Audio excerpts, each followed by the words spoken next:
Oh, hey guys, Knife Detector here.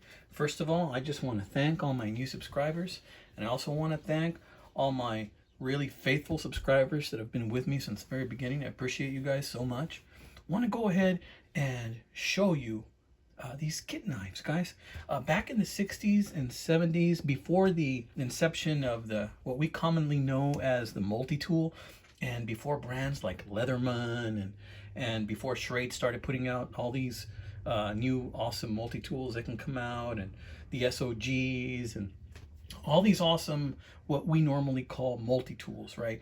That they fold into all these awesome functions.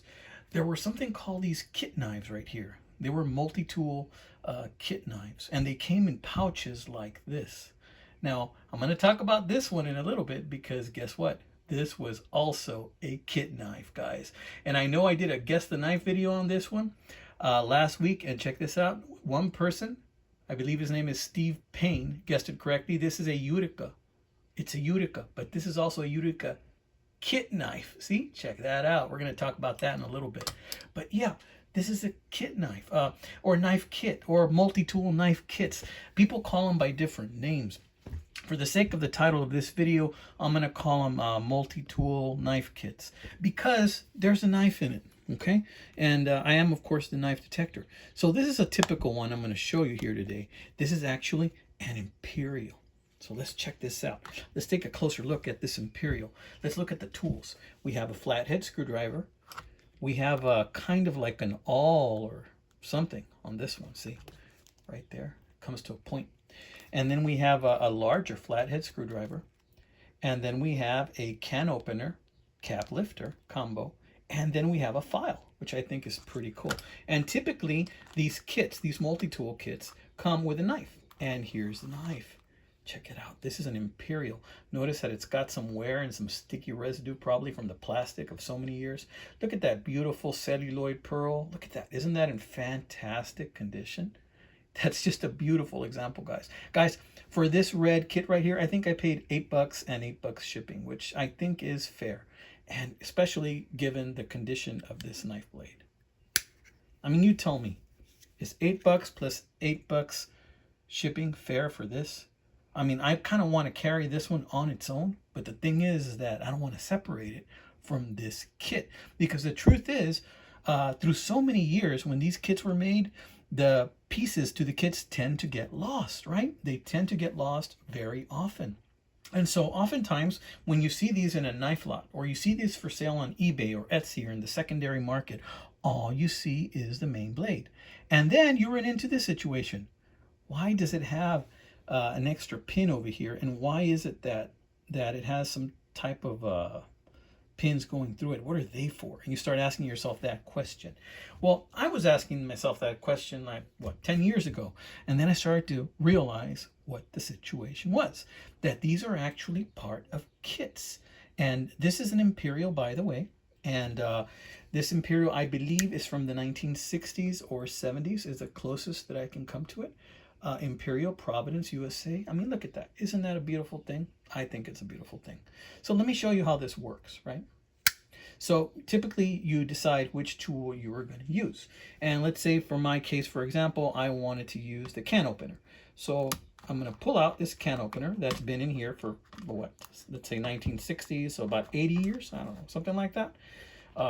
70 or 80 years. And then I'm going to take that can opener blade, and I'm going to insert it right in here, like so. And then I'm going to tilt up, just like that. And there you go. You now have a usable can opener. Now, does it fold in? No. On this particular tool, there's no room for it to fold in. But you got a very useful can opener. Very minimal play. You can hardly feel anything at all in any direction. So this is very well made. When you're done with that one, you flip it forward, and then you're able to pull it out. Just like that. It's very simple. It's the simplest design in the world, yet it works so well, right? And this is the grandfather to the modern day multi-tool right here. Well, maybe not the, well, yeah, the grandfather. There's also great-great-grandfathers, but we're not going to talk about those today. But check this out. This is a larger flathead. We're going to put that in there. We're going to hook it to that pin that's in there. And then we're going to lift up. Catches on the spring. Boom, just like that. How about that? Look at that. You got yourself a little pry bar, if possible. You got yourself, this comes to a real fine point. Actually, this may not be a flathead. This comes to too much of a fine point. I think this is actually a chisel, is what it is. Check it out, guys. Tell me what you think. That is a fine point. I think that is a chisel. And that's what that is. But that's not a bad looking chisel. And if you want to use a blade, well, you can pull out the blade and use it like that and flip it when you're done. Okay? So pretty cool. So let's close that blade because I don't want to fillet myself right now, guys. You guys know what I mean is if you collect knives, you know, you tend to fillet yourself every now and then, you know. And thank God that wasn't a blade. Did you see the way that popped out? The spring is really tough on that guy. Yeah. So actually, I've never had that happen before. But on, and let's try that again. Boom. Brought it down pretty fast and hard. Okay. Let's put that back in here. Yeah. So that's how it works, guys. But I brought some other ones to show you. So let's go ahead. Let's check this one out because guess what? I brought this one to show you as well. Now, a while back, I made a Guess the Knife video last week. And I showed you this knife, and Steve Payne guessed it correctly. It is a Utica cutlery. But it's kind of a tricky video on you guys, little trick I played, because I didn't tell you this was a multi-tool knife, multi-tool kit knife. And I mean, it looks just great on its own, in my opinion. And I have carried this already just on its own. When I got it, it really wasn't that sharp. Guys, I got this in a knife lot, and it was just in there. And I thought, oh, what a beautiful knife. It's got this beautiful wood that one of my wonderful viewers said was ebony. And I think he might be right. And it's got these brass pins, it's an equal end. I thought, but I knew what it was when this blade was shorter than the handle. I had an idea of what it was. And so I told myself, I still want that knife. I would like to carry that knife on its own merits, despite the fact that I don't have the rest of the tools. So then I asked myself, will the tools for that Imperial fit this Utica? Let's find out, my friends. Let's find out, and excuse if you see a fly buzzing around here. Gosh, I hate flies. You guys hate flies? I think they're the insect that I hate most in the world. And I see one standing over there, and I want to swat it, but I'm making the video right now. Talk about resistant temptation. Okay, let's try the file. But let's close this, because I don't want to fillet myself. Let's see, does this half snap?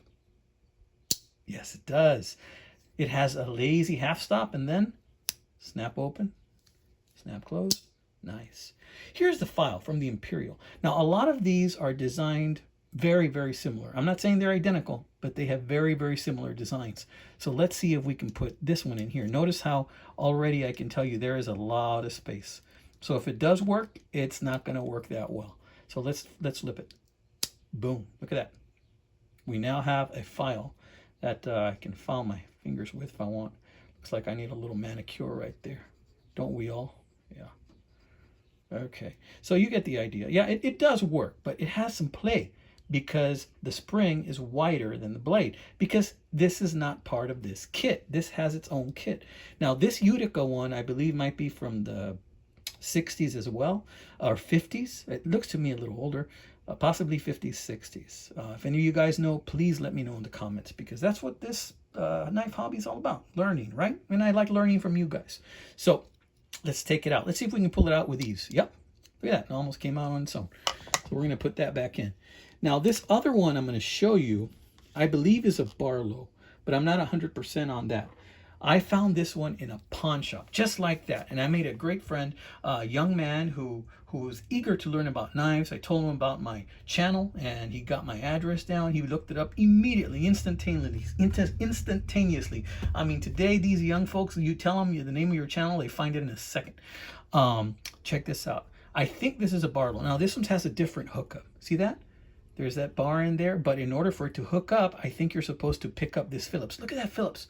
It's never been used. Now, the reason I say it's a Barlow, it doesn't say Barlow anywhere, is because I've seen the Barlow kits, and the Barlow kits look identical to this, and I've seen some Barlow kits made in Japan, and this one's made in Japan. So let's close it. See how the spring depresses when you close it? So my thinking on this is that, see how this thing does not have action going down, but it has action going up. Check it out.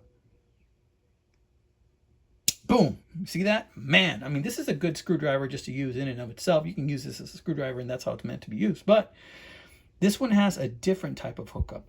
This one has a type of hookup that on the blade, it doesn't just have an opening on one side. It has an opening on both sides. So when you insert it, you have to close the Phillips, and it actually squeezes it down, and bam, you got yourself a very sturdy multi-tool right there. So that's what this is. This is interesting because instead of having the knife as a main blade, the knife is one of the blades that you attach, and then it has the Phillips as the main blade, which is pretty cool. So let's see that again, guys. Boom, just like that. This guy gets it up in a hurry. Look at that. Boom, just like that. All right, enough of that.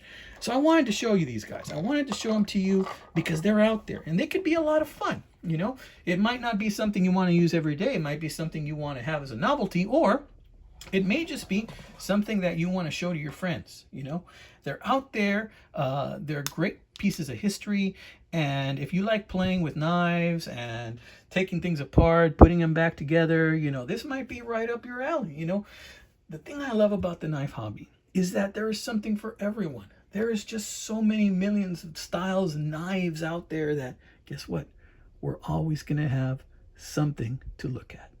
So this has been another episode of the Knife Detector, guys. I hope you guys are having a fantabulous work week. And God bless you, my friends. Continue to watch my channel, guys. Actually, this was going to be later on, but I decided to go ahead and show you this video a little earlier. My next video will likely be on a Buck 112 2-dot that I've been talking about for a while that I really, really like, because in my 20s, that's what I carried. If I didn't carry a Leatherman, original Leatherman, I carried a Buck 112 2-dot, guys, because I love the Buck 112. I got like 4 of them. All right, guys, this has been another episode of the Knife Detector. Y'all take care. God bless you, my friends.